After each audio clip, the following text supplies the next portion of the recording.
Takes lead in the strongest indication yet. The Democratic Senator Eliizabeth Warren of Massachusetts has her sights set on the White House amid criticisms from President Trump and others that she has misrepresented part of her biography. The Massachusetts senator released this campaign-style video and a DNA test today, which she says proves she has Native American ancestry. There is some skepticism already about what the results actually show, however. CNN's Manu Raju joins me now. And Manu, President Trump essentially dared Senator Warren to take a DNA test months ago.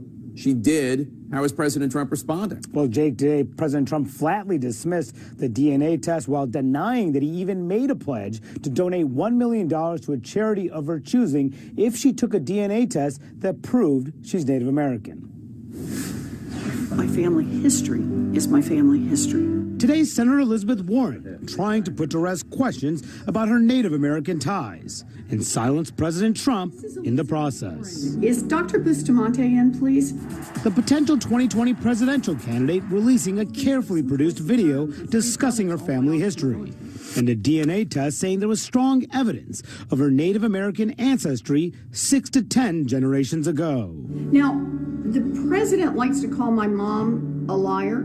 What do the facts say? The facts suggest that you absolutely have a Native American ancestor in your pedigree. For years, Trump has consistently denigrated the Massachusetts Democrat, belittling her as Pocahontas. They call her Pocahontas. Pocahontas, remember that. And even challenging her to take a DNA test. I will give you $1 million to your favorite charity, paid for by Trump, if you take the test that it shows you're an Indian, Today, Warren responded in a series of tweets, directing him to please send the check to the National Indigenous Women's Resource Center.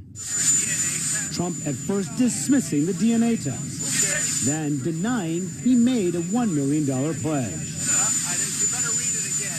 But the DNA report also suggested that she may be just 1,024th Native American, which the Republican National Committee cited to say Warren should not have claimed minority status in the first place. Monday's developments, just the latest effort by Warren to silence critics about her ethnicity that first began when she ran for the Senate in 2012. Back then, it was revealed she noted a Native American lineage early in her career as a law professor, and she struggled for answers. I believed my mother and my father and my aunts and my uncles, and I never asked anybody for any documentation. I don't know any kid who did. But last month, the Boston Globe reported that ethnicity was not a factor in her employment as she ascended in her teaching career. My family's background had nothing to do with my being hired anywhere ever. You look back at it, do you regret how you handled the situation or even checking that box initially? Look, I was a first-time candidate back in 2012 and frankly just didn't even have this basic information.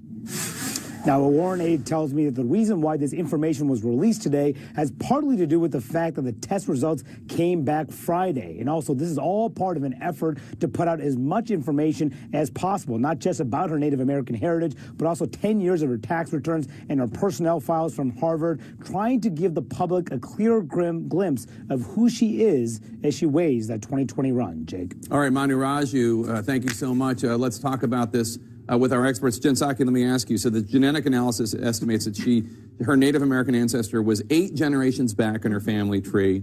Now, there are a lot of Native Americans and Native American groups that are not fans of white people claiming ancestry because of somebody 8 generations back. And I think the question is, does this put this issue to rest so she can move on and tell the American people who she is, or does this just bring it up and provide more fodder for the Trumps of the world? Well, that's certainly her hope. It probably doesn't change Trump's calculus because he still will call her Pocahontas. Why would he change that one way or the other? But I think the calculus for her, which is smart, is she's going to run for president, clearly. She wants to clear the decks. She's going to do everything she can to do that. The Boston Globe story, this effort to get the DNA testing out there, and then she wants to move forward. It's sort of a weird time to do it, but maybe not, because she's trying to do it at a busy time where there's a lot of other news, there's a lot of other politics in the news. Do I think it will work entirely? That all depends on Trump's calculus. Maybe David can tell us what he thinks will happen. What do you think of it? Look, I think, like you said, the president's not going to let up on it. And I think that if Eliizabeth Warren doesn't qualify as an Indian under, under the rules that govern Americans, she can't check it off on her applying for colleges or anything else, she should quit claiming that it's part of her ancestry. 8 generations ago, the geneticist said, or the genealogy person said, well, it's likely, it's not positive, it's likely that somebody 8 generations ago. I mean, it's kind of a joke. But she wants to move on so she can have a debate about the middle class and the working class and economic issues. She's not going to be able to move on. You heard her talk to Manu saying, look, he said, do you regret ever saying it? And she said, without saying so much, she kind of said, yeah. She said, I just got involved in politics. She was talking about how she answered the question. I mean, years exactly. ago. So I think she probably, if she could have gone back and done it again, I bet she had gone back and done it again. So I think what Saki's trying to say here in terms of like putting it behind is now she can say,